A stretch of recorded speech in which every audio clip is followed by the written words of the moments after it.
ঈমান কি? এই হাদিসের মধ্যে প্রথম দিকে বলা হয়েছে আমার বিশ্বাসটা হতে হবে এমন যে আমি আল্লাহ ছাড়া গায়রুল্লাহকে ইলাহ হিসেবে মানব না।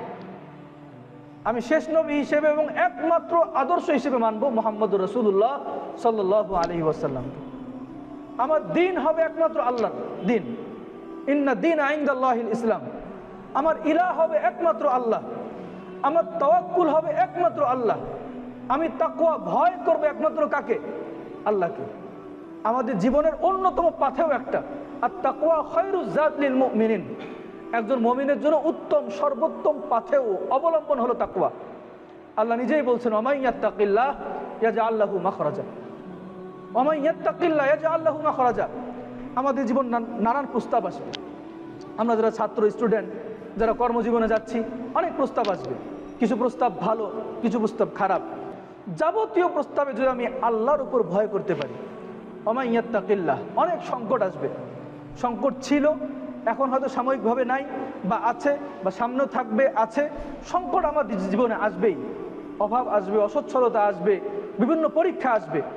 যাবতীয় বিষয়ে যদি আমি আল্লাহর উপর তাওয়াক্কুল করতে পারি যে না, এটা সমস্যা, আমি যাব না এখানে, এই প্রস্তাব অবৈধ, আমি গ্রহণ করব না, বাস আমার একটু সংকট তৈরি হবে, আমার অভাব আসবে, অবৈধ প্রস্তাব গ্রহণ করার কারণে আমার সতীর্থ সে অনেক এগিয়ে গিয়েছে জাগতিক তুলনায়, আমি হয়তো পিছিয়ে যাব, সে অনেক হাইফাই গাড়িতে চড়ছে, আমি একটা হয়তো কম দামি গাড়িতে চলবো।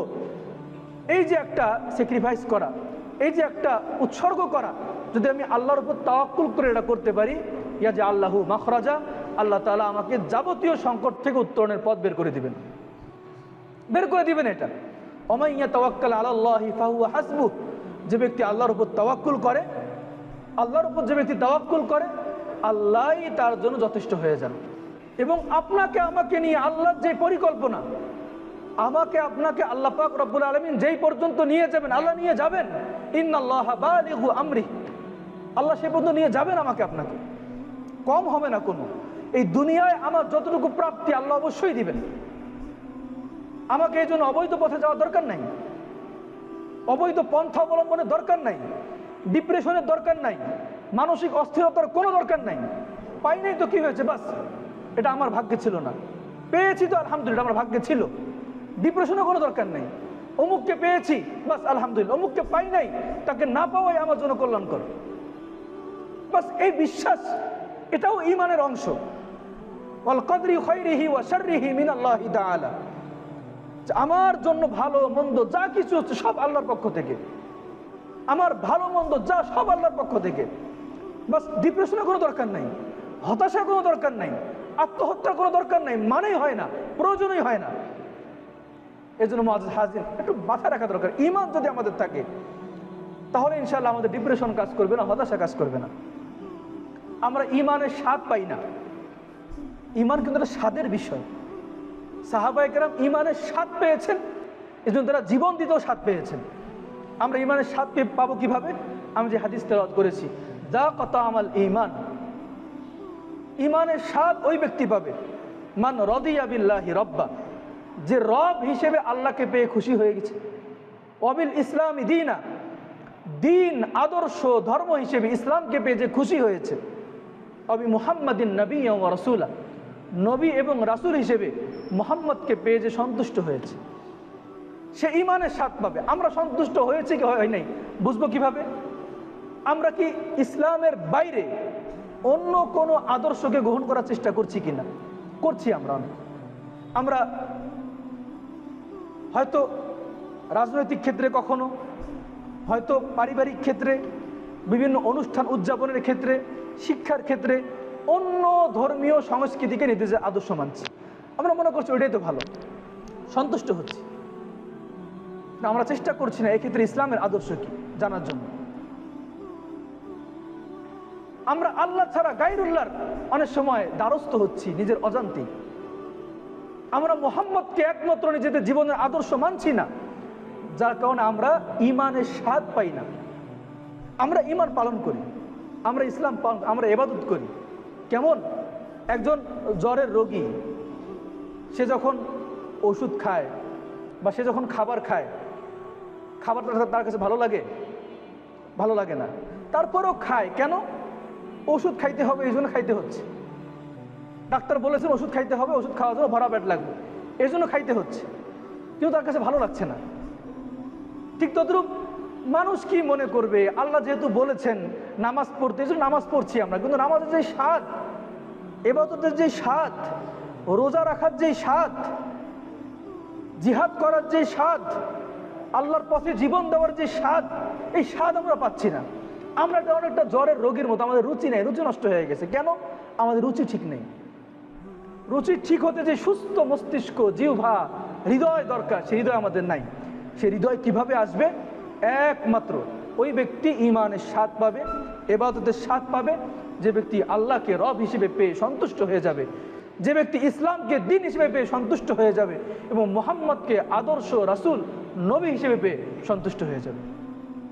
এই জন্য আমাদের ঈমানের স্বাদ আনার জন্য এই কাজগুলো করা জরুরি। এরপর যে বিষয়টা মুআজ্জাজ হাজরিন, ঈমান আমাদের আছে কিনা বুঝবো কিভাবে? কিছু আলামত থাকে, কিছু আলামত থাকে। যেমন আমি যে আয়াত তেলাওয়াত করেছি, ঈমানদার তাদের সামনে যখন কোরআন তেলাওয়াত করা হয় তাদের হৃদয়গুলো বিগলিত হয়ে যায়। আমরা যখন কোরআন তেলাওয়াত শুনি আমাদের হৃদয়গুলো বিগলিত হয় কিনা? আল্লাহ রাসূল বলেছেন, ইদা সাররাতকা হাসানাতুকা ওয়া সাআতকা সাইয়্যাতুকা ফাআনতা মুমিন। যদি কোনো ভালো কাজ তোমাকে আনন্দিত করে আর খারাপ কাজ তোমাকে ব্যথিত করে, তাহলে বুঝবা তুমি মুমিন। একটা মেয়ের দিকে আমি তাকানোর পর আমার চোখ নিচু করে ফেলেছে, ভালো কাজ করে আমার কাছে ভালো লেগেছে কিনা, যদি লাগে বুঝতে হবে আমার মধ্যে ঈমানের কিছুটা হলেও আছে। আমি নামাজ পড়েছি, নামাজ পড়ার আমার কাছে ভালো লেগেছে। আমি অবৈধ একটা কাজে আমার বন্ধুরা গিয়েছে, আমি যাই নাই, আমার ভালো লেগেছে কিনা, যদি ভালো লাগে ফাআনতা মুমিন, তুমি মুমিন। আর যদি ভালো না লাগে তাহলে বুঝতে হবে আমার ঈমানের মধ্যে সমস্যা আছে। একটা খারাপ কাজ, সেখানে যাওয়ার পর আমার খারাপ লাগছে কিনা, নামাজ কাজা হয়ে গিয়েছে, আমার খারাপ লাগছে কিনা।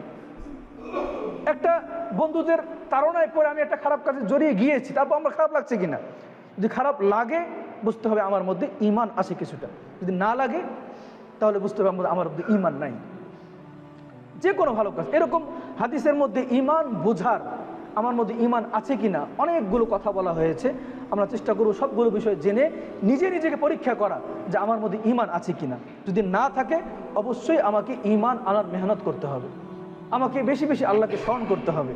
আর যদি ঈমান থেকে থাকে তারপরও সফল, আমরা অনেকেই আল্লাহকে বিশ্বাস করি, বিশ্বাস করার পর আমরা সফল হই না। কেন সফল হই না? ঈমান আনার পরও আমাদের কিছু কাজ করতে হয়, কিছু আমল করতে হয়। এক্ষেত্রে আপনারা সূরা মুমিনুনের প্রথম কয়েকটা আয়াত আপনারা পড়ে নেবেন। কদ আফলাহাল মুমিনুন, ওই সকল মুমিন সফলকাম হবে, আল্লাযীনা হুম ফি সালাতিহিম খাশিউন, যারা তাদের নামাজের মধ্যে বিনয়ী হয়, ওয়াল্লাযীনা হুম আনিল লাগবি মুরিদুন, যারা অনর্থক কাজ কথা, যেই কাজ কথার মধ্যে দুনিয়াবি আখিরাতের কোনো ফায়দা নেই, এই কাজগুলো থেকে যে ব্যক্তি বিরত থাকে। ওয়াল্লাযীনা হুম আনিল লাগবি মুরিদুন ওয়াল্লাযীনা হুম লিযাকাতি ফাইলুন, যারা যাকাত দেয়। ওয়াল্লাযীনা হুম লিফুরুজিহিম হাফিজুন, যারা তাদের লজ্জাস্থানকে বৈধ জায়গা ছাড়া অবৈধ জায়গায় হেফাজত করে। এটা খুব জরুরি আমাদের জন্য। সংক্ষেপে এটাই বলি, প্রিয় ভাইয়েরা আমার, লজ্জাস্থানকে হেফাজত করেন। লজ্জাস্থানকে হেফাজত করা এমন একটা আমল, যে আমলের বিনিময়ে আল্লাহ পাক রব্বুল আলামিন দুনিয়া এবং আখিরাতে আপনাকে ভয়াবহ বিপদ থেকে রক্ষা করবেন। ওই 3 যুবক ঘটনা আপনারা জানেন, যে 3 যুবক পাহাড়ি গুহায় আটকে পড়েছিল, তারা আল্লাহর কাছে দোয়া করেছিল। এর মধ্যে একজন কি ছিল, যে আল্লাহ, আমার চাচাতো বোনকে আমি খুব ভালোবাসতাম, খুব মহব্বত করতাম, তাকে আমি পেতে চেয়েছিলাম, সে আমাকে প্রস্তাব দিয়েছে আমাকে এত টাকা দেওয়া লাগবে, আমি খেটে খুঁটে তার জন্য টাকা এনেছি, তাকে দিয়েছি, সে রাজি হয়েছে, আমি তার উরুর ওপর বসেছি হাদিসের ভাষায়। এই মুহূর্তে সে বলেছে, আব্দুল্লাহ ইত্তাকিল্লাহ, আল্লাহকে ভয় কর, আমার সতীত্ব নষ্ট করিস না। আল্লাহ, আমি ওই সময় কেমন তোমার ভয়ে তার উরুর ওপর থেকে নেমে গিয়েছি, যদি আমার এই আমল একমাত্র তোমার জন্য কবুল হয়ে থাকে, এই পাথরকে এখান থেকে সরাইয়া দেন। আল্লাহ পাক তার আমল, তার দোয়া কবুল করেছিলেন, ওই পাথরকে সেখান থেকে সরিয়ে দিয়েছিলেন।